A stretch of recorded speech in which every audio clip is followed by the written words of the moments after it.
We're going to do 4 on the floor round. That's a great idea. 4 on the floor brought to you by Citywide Banks. 4 questions, 30 seconds each. When the bell goes off, we're supposed to keep quiet, but we never are. First question, is Nick Saban losing it as a head coach? No, I don't think so. I think what happened, they don't have a very good quarterback. They've been back and forth on their quarterbacks.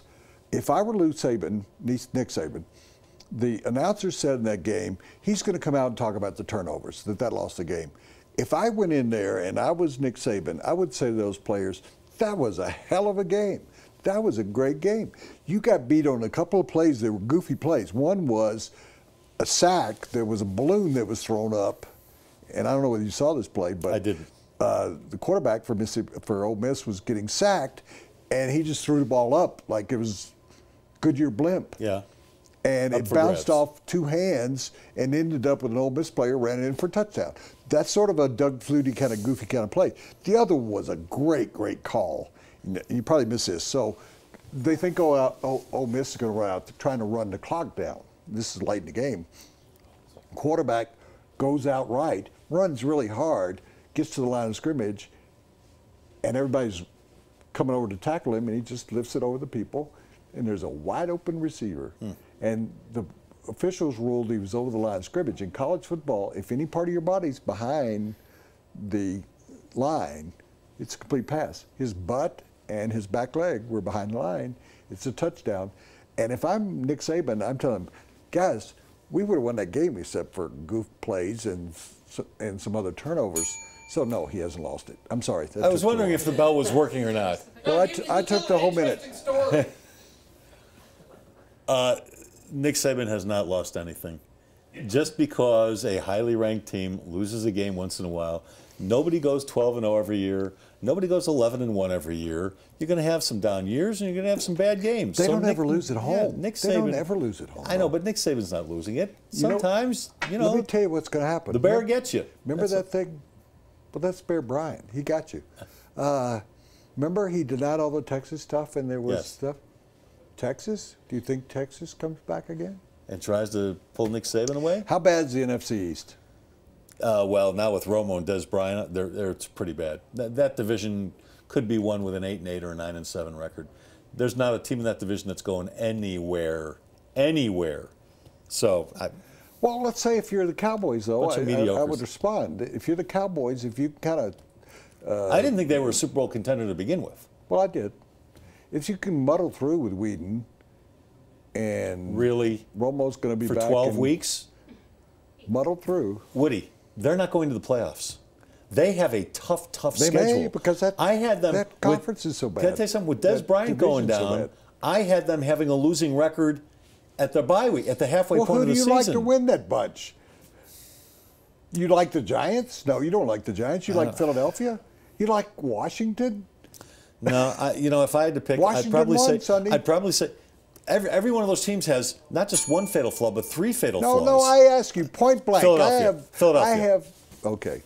I got one of those toy guns that comes out with bang to your head, and you say Philadelphia. Yeah.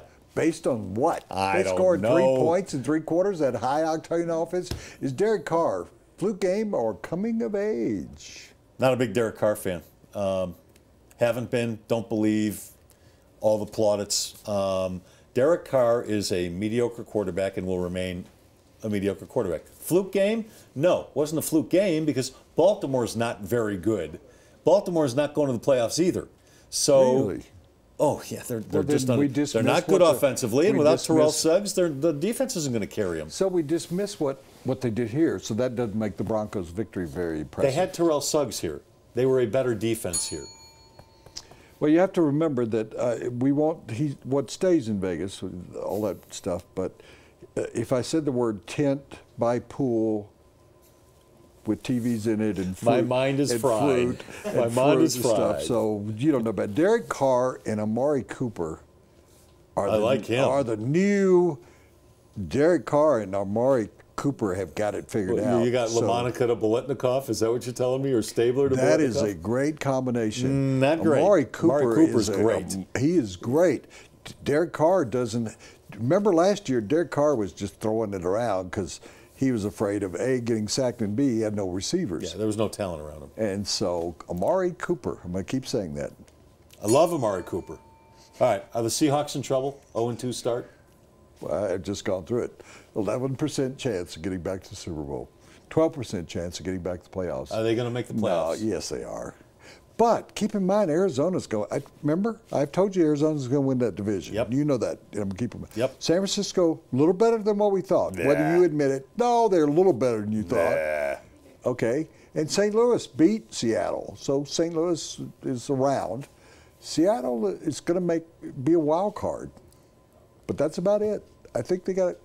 But that team is. This is the day of cap teams. They can't keep that team. You can't keep that team together. This is not the Packers in the '60s where you own those teams for those players for 10 years. These guys are going away. They already got a guy who's defensive back that wants out of there for next year to go to Atlanta.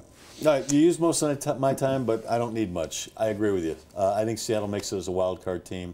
They're still too good to let an 0-2 start get in their way. And God wants them to be in the playoffs. Yes, and we know whatever God wants, God gets. Every day I drive by Citywide Bank.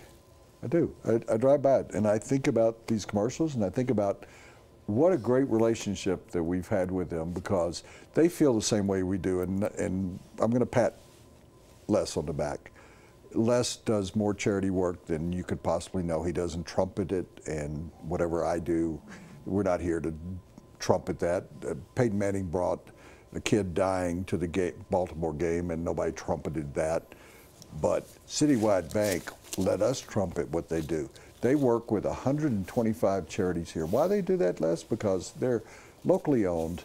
They're run by people from Colorado. They care about the community. Yeah.